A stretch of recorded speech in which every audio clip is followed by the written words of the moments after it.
Bonjour et bienvenue dans ce nouveau numéro d'Entre Générations. Nous allons parler du climat avec le célèbre climatologue Jean Jouzel qui, en 1987, a fait la première étude mondiale qui a fait le lien entre concentration de CO2 dans l'atmosphère et le réchauffement climatique. Et en plateau, Marjolaine Edouard, co-auteur de l'ouvrage Rule Walling, une valise secrète de l'Himalaya, avec les photos de Mathieu Alexandre. Bonjour Marjolaine. Bonjour Bernard. Alors tout de suite, on retrouve Jean Jouzel. Notre émission s'appelle Entre Générations. Ressentez-vous un déni de la part de certaines générations ou au contraire certaines générations qui seraient plus investies sur le réchauffement climatique? Bonjour, le climato-scepticisme, disons, reprend de la vigueur, malheureusement, je dirais, c'est quand même un peu dans toutes les générations, y compris chez les plus jeunes. Quand on regarde, le taux de climato-sceptiques augmente.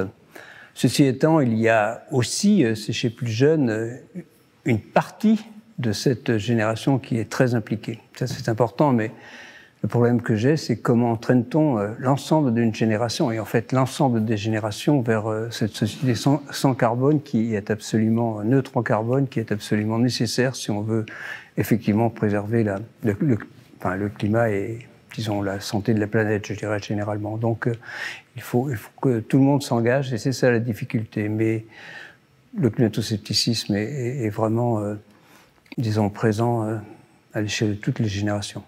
Et avez-vous un message à faire passer à nos téléspectateurs? Oui, voilà, c'est vrai que je vais m'adresser à ma génération est concernée, voilà, puisque nous avons été, à travers ce qu'on appelle les 30 Glorieuses, collectivement largement à l'origine de ce que nous vivons aujourd'hui en termes, je dirais, de dommages liés à l'environnement, au réchauffement climatique. Voilà, c'est quand même très marqué depuis la Seconde Guerre mondiale, mais voilà. Mais c'est quand même, disons, les jeunes générations, vous êtes doublement concernés. Vous êtes concernés, je dirais, par l'inaction, parce que si nous ne faisons rien, eh bien, c'est vous qui aurez, dans la seconde partie de ce siècle, à faire face au réchauffement climatique qui pourrait dépasser 4 degrés, atteindre 4 degrés en France, avec des conséquences extrêmement dommageables, c'est clair. Voilà, et puis vous êtes aussi concernés par l'action, parce que justement, si on veut éviter ces réchauffements importants, c'est aujourd'hui qu'il faut agir. C'est-à-dire que ce que nous allons émettre en termes de gaz à effet de serre d'ici 2030 va décider assez largement du climat de l'après 2050. Donc c'est un double message.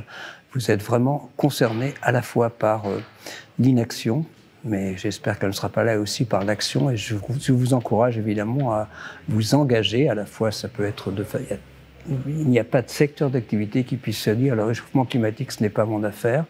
Et donc, aussi bien dans votre vie professionnelle que dans votre vie de citoyen, vous pourrez vous engager pour contribuer à la protection de notre climat et de notre environnement. Merci beaucoup, Jean Jouzel. Marjolaine, vous êtes rendue donc dans l'Himalaya pour ce magnifique ouvrage. Est-ce que les Sherpas que vous avez pu rencontrer ont conscience du réchauffement climatique ? Oui, bien sûr, ils en ont conscience. Alors, ils l'expriment de manière différente, selon qu'ils soient guides alpinistes, comme on en a rencontré, des personnes qui montent, qui grimpent jusqu'au toit du monde et qui ont accès à l'enneigement, aux glaciers, et qui vont avoir un regard et des observations très concrètes, je dirais, sur l'évolution, et qui sont aussi surtout conscients que le changement climatique, c'est chez eux et c'est aussi partout dans le monde. Après, des jeunes femmes qui tiennent les lodges, par exemple, elles vont sur les camps de base, par exemple, elles vont le manifester différemment parce que les terminologies changement climatique, réchauffement climatique sont peut-être pas saisies comme telles. Par contre, elles vont parler de saisonnalité. Donc, elles vont dire que le froid arrive plus tôt ou plus tard, les pluies sont de plus en plus fréquentes, la mousson est plus intense, l'été est parti trop vite. Donc, ça va être plutôt nuancé et révélé à travers ces observations-là. Ce qu'il faut savoir, c'est que l'Himalaya, en règle générale, se réchauffe 2 fois plus vite que la moyenne mondiale. Et la résultante majeure dans cette zone-là, c'est la fonte des glaciers qui entraîne la formation de lacs glaciaires. Et c'est sous un lac glaciaire, le Tsorolpa, le plus grand et un des plus dangereux de l'Himalaya, qui a pratiquement 4600 mètres, que vit cette petite communauté Sherpa qu'on a rencontrée et qui risque d'être noyée un jour ou l'autre, selon les scientifiques, par à peu près 80 millions de mètres cubes d'eau, c'est-à-dire, pour se figurer, ces 32 000 piscines olympiques. Qu'est-ce que vous retenez de ce voyage ? Alors, ce que je retiens, peut-être 2 choses principales. L'émerveillement. C'est tout simple, mais en fait, cette capacité à avoir pu m'émerveiller de la beauté de la nature, en fait, parce qu'elle est assez exceptionnelle en Himalaya. Et puis un rapport au monde et une réflexion un peu plus spirituelle ou philosophique, du moins, qui a été apportée par la dimension bouddhiste de la vallée. Elle est sacrée, d'où le nom du livre. Et un rapport au monde, en tout cas, différent. Le bouddhisme, en fait, finalement, et écologie, ça rime ensemble. Le bouddhisme est écologique, en fait. Dans ses principes fondamentaux, l'homme et la nature ne font qu'un. Donc, on ne peut pas s'exploiter soi-même. Préserver l'un, c'est préserver l'autre. Donc, c'est un véritable cercle vertueux. Et en ce sens, à partir du moment où l'humain et la nature est un tout, le bouddhisme protège de fait la nature, avec aussi des principes de non-violence, on ne chasse pas, on ne pollue pas, on n'arrache pas les arbres. Voilà, le bouddhisme est protecteur et on peut s'en inspirer. On retrouve tout ça donc, dans ce magnifique ouvrage. Donc, je le rappelle, Roll Walling, je prononce bien. Roll Walling. Une vallée sacrée en Himalaya. Merci beaucoup, Marjolaine. Merci à vous. Chaque mois, nous retrouvons désormais un conseil prévention avec la CARSAT Rhône-Alpes. Et pour m'accompagner, j'ai le plaisir de retrouver Delphine Perrin. Vous êtes conseillère prévention à la CARSAT Rhône-Alpes. Bonjour Delphine. Bonjour Pierre-Marie. Et ce mois-ci, vous nous parlez du sommeil. Et oui, le sommeil qui est une fonction biologique essentielle qui occupe un tiers de notre temps. Donc, c'est-à-dire qu'en 60 ans, on a dormi pendant 20 ans. On dit comme ça pourrait être... on pourrait penser que c'est quelque chose d'inutile, mais... il faut quand même s'en occuper. Voilà, il faut quand même s'en occuper. Et au même titre que l'alimentation ou l'activité physique, le sommeil est une des clés pour avoir une bonne santé. Et pourquoi c'est important, justement ? Alors, c'est important parce que dans notre sommeil, il y a beaucoup de choses qui se produisent. Par exemple, nos cellules se régénèrent, nos tissus se réparent, notre mémoire se consolide et puis on récupère à la fois de notre fatigue physique, mais aussi mentale et intellectuelle. Et avons-nous tous les mêmes besoins ?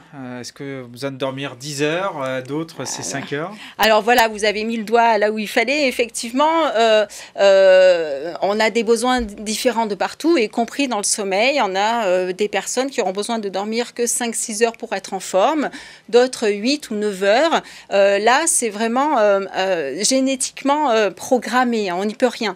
L'essentiel, c'est que quand vous vous levez le matin et que vous vous sentez prêt à affronter la journée sans somnolence... Il ne faut pas te fatiguer, en fait. Voilà, c'est que vous avez eu un sommeil de qualité. Alors, quelque chose qui va beaucoup intéresser nos téléspectateurs, quels conseils vous pourriez nous donner pour bien dormir ? Alors, pour bien dormir, c'est sûr que le sommeil, c'est vraiment quelque chose de très important. On le sait que quand on passe une mauvaise nuit, on n'est pas bien tout le reste de la journée. Je vais le résumer en 3 mots. Luminosité, activité, régularité. Luminosité parce que finalement, c'est la lumière du jour qui va synchroniser nos rythmes. S'exposer à la lumière du jour dès notre réveil, eh bien, ça permet à notre horloge biologique d'avoir un bon signal. Donc ça, c'est vraiment très important. Activité au pluriel. Ouais. Activité physique, puisque bouger son corps et se bouger tout au long de la journée, ça permet de me dormir, ça permet d'avoir un bien-être physique, mais aussi un bien-être mental. Activité sociale. Également, ça va rythmer les journées, avoir des rendez-vous, discuter, échanger avec d'autres personnes, c'est aussi important et c'est marqueur d'une bonne santé. Et enfin, régularité. Régularité, notamment dans les horaires de lever. Se lever tous les jours à la même heure. Même le dimanche. Alors, quel que soit le jour de la semaine, y compris le dimanche. Je sais que dit comme ça, c'est un petit peu... Bon, on n'aime pas trop, mais c'est hyper important pour si on a des problèmes d'endormissement, par exemple. Je rajouterai quand même un petit quelque chose. Le fait d'instaurer des rituels, c'est-à-dire instaurer un rituel, se préparer dans le calme, aller se coucher, etc., prépare notre cerveau à lâcher prise. Merci beaucoup Delphine. Et je vous rappelle ce magnifique ouvrage, Roll Walling, une vallée sacrée en Himalaya, qui nous parle sans culpabilité du réchauffement climatique, mais avec beaucoup d'humanité. Et moi, je vous donne rendez-vous le mois prochain.